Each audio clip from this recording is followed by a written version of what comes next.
Alright folks, here we are, FD-600 sensor replacement. Check it out. First things first, take off the screws.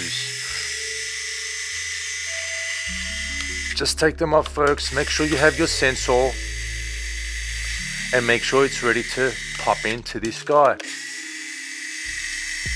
Now this is actually this unit is a special custom 4-gas unit.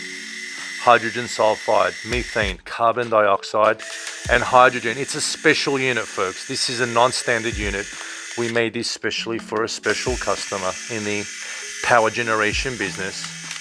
But the process in sensor replacement is the same, okay? So, screws out, and now you're gonna slowly open this baby, okay? You're gonna open this baby. Now, let me pop this down. The sensors are right here, folks, okay? Let's pop that nicely. I'll explain what's in here so you have a fair idea of what's going on. The main elements are the sensors. Here we have a catalytic sensor. Here we have an NDIR CO2 sensor. And here we have 2 electrochemical sensors. Then here we have the main motherboard. That's green, okay? Here we have our massive, over 3000 milliamp hour lithium-ion polymer battery. We have our pump and we have our manifold. This is the manifold that draws the air to the various sensors, okay? Now take note. There are O-rings here that ensures air does not escape into the unit. So these O-rings contain the air straight onto the sensor and out of the exhaust port. The exhaust port is actually at the bottom over here. You could see a small little port. That's the little exhaust port. Okay, now let's say we are ready to replace our sensor. We will take this guy off, get your claws and get ready and slowly wiggle it out, okay? Now you could see here, we have, in this case, it's a bit unique. We have added a bit of extra glue to keep them in place.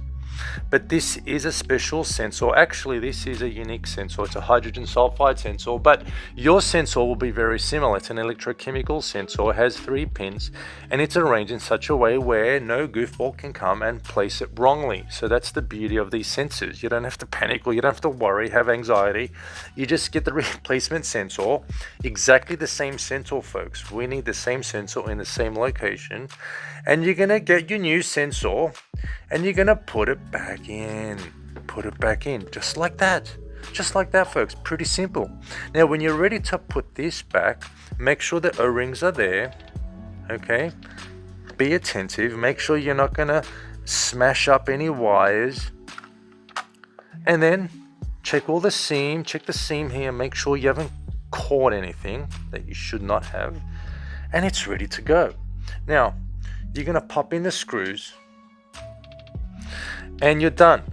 Now I will say a few extra things right now. Now once you're done, and let's assume all the screws have been attached, you're actually going to leave it for 24 hours. You're not going to touch this. The sensor that you just placed in needs to acclimatize. It needs to come to the correct humidity, come to the correct temperature within the unit, okay? It's come alive, it's come out of the wound, and it's come to the open weld.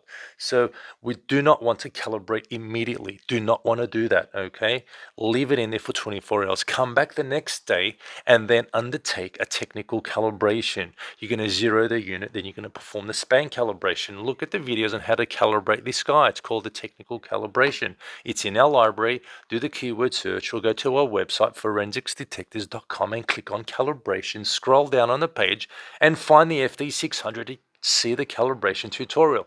Now, that's what you're going to do. 3 things, folks. Replace the sensor, wait 24 hours, then undertake a technical calibration. Very easy. Any questions, let us know. Hope that helps. See you soon.